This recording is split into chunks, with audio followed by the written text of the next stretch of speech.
Armenian police forcibly apprehended citizens during Tuesday's protests in the capital Yerevan. A large number of police forces were concentrated in front of the government buildings since the morning, as the opposition had announced that they would hold a protest outside the third building of the government because Prime Minister Nikol Pashinyan was to visit that building where several ministries are located. When Pashinyan approached, entered and then left the buildings, the protesters addressed him and chanting, "Traitor and giver."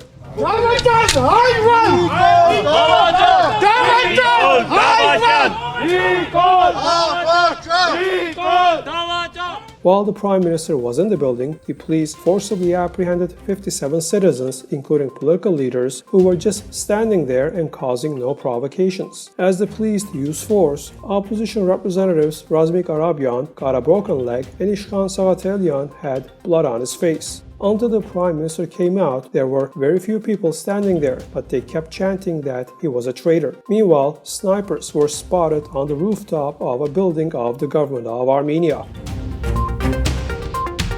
The Civil Aviation Committee of Armenia received a telegram Sunday from the General Directorate of Civil Aviation of the United Arab Emirates on the hijacking of a Boeing 737 with Armenia registration number EKFAA. The plane flew from Tallinn, Estonia and was scheduled to land in Yerevan, but instead a decision was made in the air to go to the Emirates for maintenance, noted Agop Jagharyan, a former advisor to the Prime Minister of Armenia. According to him, due to a technical malfunction, however, this plane landed in Tehran instead. Sadly, Armenia is reserving its place on the blacklist of world aviation, Jagharyan added.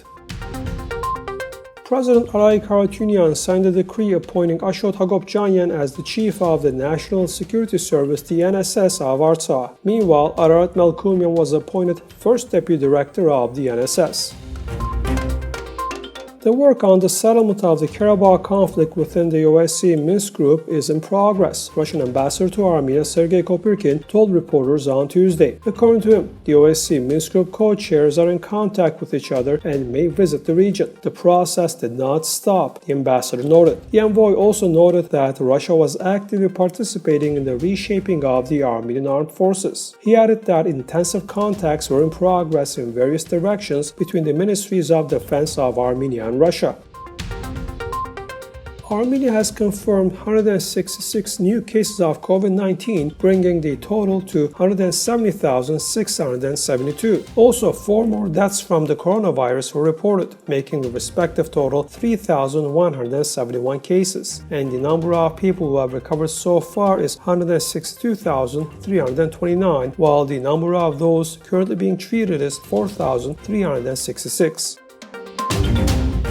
Irakli Garibashvili has been elected the new Prime Minister of Georgia with 89 votes for and 2 against. Garibashvili, 38, had served as defense minister. The ruling party of Georgia had to appoint a new Prime Minister after Giorgi Gakharia announced his resignation amid the political crisis in the country. I believe and want to believe that this step will help reduce the polarization in our country, Gakharia had noted.